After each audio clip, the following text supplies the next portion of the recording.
সীমানা নিয়ে আইনি জটিলতার নাটকীয়তা কাটিয়ে পাবনা এক আসনে জমে উঠেছে ভোটের লড়াই। নির্বাচন ঘিরে কেবল উন্নয়ন প্রতিশ্রুতিই নয়, প্রার্থীদের পাল্টাপাল্টি কথার লড়াইয়ে রাজনীতির মাঠে এখন তীব্র স্নায়ুযুদ্ধ। সাবেক তথ্য প্রতিমন্ত্রী আবু সাইদের বিএনপিতে যোগদান আর জামাতের অনমনীয় অবস্থান সব মিলিয়ে সাথিয়ার নির্বাচনী সমীকরণ এখন অনেকটাই জটিল। মোস্তাফিজুর রহমানের তথ্য ও ছবিতে বিস্তারিত।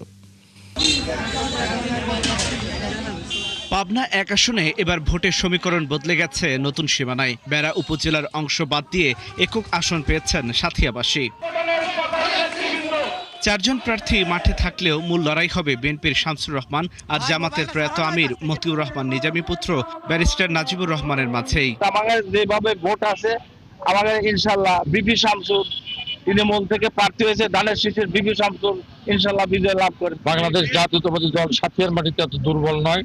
জামাতের হুমকিতে আমরা ভীতিগ্রস্ত হব। নতুন সীমানা জামাত প্রার্থীকে এগিয়ে রাখবে বলে মনে করা হলেও তাতে বাদ সেধেছেন আসনটির সাবেক এমপি অধ্যাপক আবু সাইদ। তাতে এইসব মিথ্যাবাদী ভণ্ড ধর্ম ব্যবসায়ী তারা যত অপপ্রচার করুক, যাই করুক না কেন, হুমকি তাবুকে যাই দিক না কেন, কোনো কিছুই আমরা তোয়াক্কা করি না। আমরা আইনের উপর আস্থাশীল, আইনের উপর শ্রদ্ধা রেখেই ত্রয়োদশ জাতীয় সংসদ নির্বাচন ইনশাল্লাহ অবাধ, নিরপেক্ষ এবং সুষ্ঠু হবে, এই আমি আশা। 72-এর সংবিধানের অন্যতম প্রণেতা আবু সাইদের বিএনপিতে যোগদান সুযোগ সন্ধানী রাজনীতি বলছে জামাত। এই ব্যক্তিটাকে তারা দলে নিয়েছে এবং যে হাস্যকর যুক্তি এখন দিচ্ছে যে সে যেহেতু এখন বিএনপিতে যোগ দিয়েছে সুতরাং সে ফ্যাসিবাদ না। তাহলে আমি বলবো শেখ হাসিনা যদি আজকে বিএনপিতে যোগ দেয় তাহলে তাকেও কি সে রাজনীতি করতে দিতে হবে?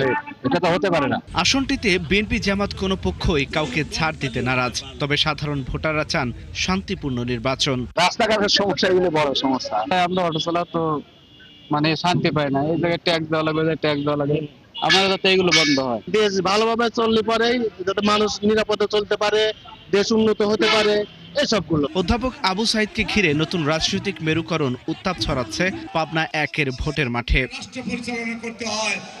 আল ইমরান, 71।